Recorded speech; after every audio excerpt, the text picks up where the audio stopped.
Hello, designers. I learned through an online article that Harry and David was setting up pop-up shops in certain Macy's around the United States. And the closest one to me is Macy's Herald Square, New York City. I promised myself I would go, and I attended on this past Saturday. I went up to the 8th floor, found this area that you're looking at, and I said to myself, I know this is not all that Harry and David is sharing. So you see this area, it looks like a pass-through, but I wasn't sure. And I looked at the items to the left, looked at the setup to the right, and still I said to myself, look, I know there's more than this. I know that there's someone who is manning this area other than a Macy's person. And sure enough, I came through the whole aisle area, which you see to the very right, and everything opened up. This is more than a pop-up shop, to me anyway. This is a true specialty store within Macy's that's set up until January.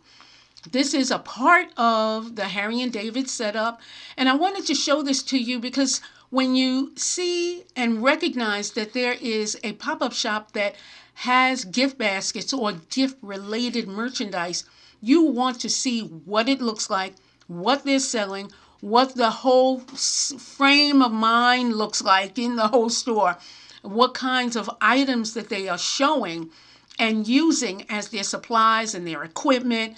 How did they set up their cashier area? You want to see everything so that you can take little nips and nubs from it if possible. Your pop-up shop may be superb. That's great. That's what you want. But looking at what other companies have, especially the very big companies, what they do and how they set everything up, you really want to see how they put their structure together. You will see in here, you absolutely see items that are on different steel structures in baskets on the floor.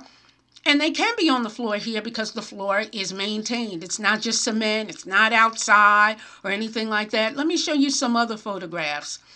This is a corner of the Harry and David's pop-up shop. And of course, they have the boxed items, again, baskets full of popcorn items, chocolate covered, candies, and everything that they share, that they sell. One thing that they did not have at this point were gift baskets. No gift baskets, but at the same time, that makes sense to me because it's early November, and if they have gift baskets and people aren't ready to buy them, those fruits are going to expire. It's not going to have a good look in the store. So they may have gift baskets as the holidays approach, or they may not. They certainly have enough product everywhere. Their Moose Munch, which is very popular, but I want you to see how they have set things up in vignettes and different stations, so that everything is not all combined in one area. They have items on shelves, in baskets, on, all their container items. And you can see a lot of similarities, of course, because that's how things are set up.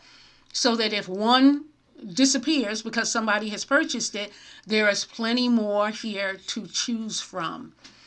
Also, look at signage. You can easily make signs like this. You may not have a stand like this, but there are stands that you can use, as well as if you have backdrops on the wall, you can have the paper on the wall in a frame. So I wanted you to get a good look, and I'm going to go over these photos again. And this is here to the left. This is where I came through to see the open pop-up shop. And I have a video of it all as well. I'm not very good, I have to say, at uploading videos that I've already taken on my phone, but I'm going to figure it out because I want you to see it. So take a look at the vignettes. You can see that the pails here and the baskets are not branded with Harry and David's names because it doesn't have to be. The product is what you're looking at. And they, meaning Harry and David, can use the baskets or the buckets in any other way for any other occasion, even for the spring or for other occasions when they might use such items. You have tables, you have big buckets and baskets that you can also use. Let's go to another picture. If you have any boxed items, maybe they're not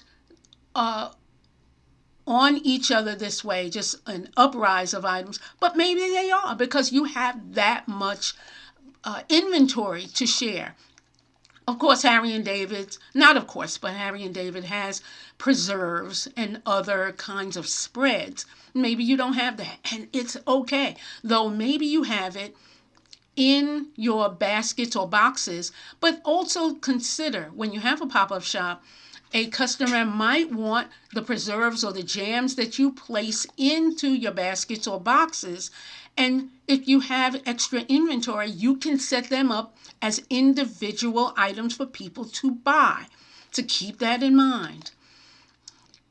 Just again, sharing a picture that you have seen already. There was also a refrigerated case. Now, I did not take time to look at what was inside here, but I'm hoping to go back to the store before the holidays. But if I don't, it's okay. Whatever is in this refrigerated case is in there.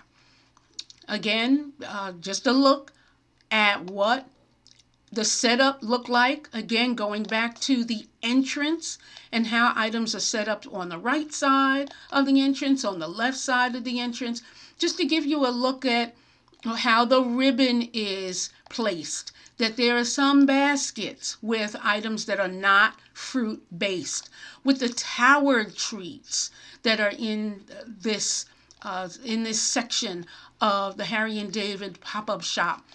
So that is what I saw. Give me some questions about what you might set up as your own pop-up shop, or some other questions that I may not have uncovered in this look at this particular shop. You always want to look at what other gift industry participants create so that you don't copy, but take away what will be beneficial to you as you set up your own shops, whether online or in person. Let me know what you think in the comments. This is Shirley George Frazier wishing you baskets of success.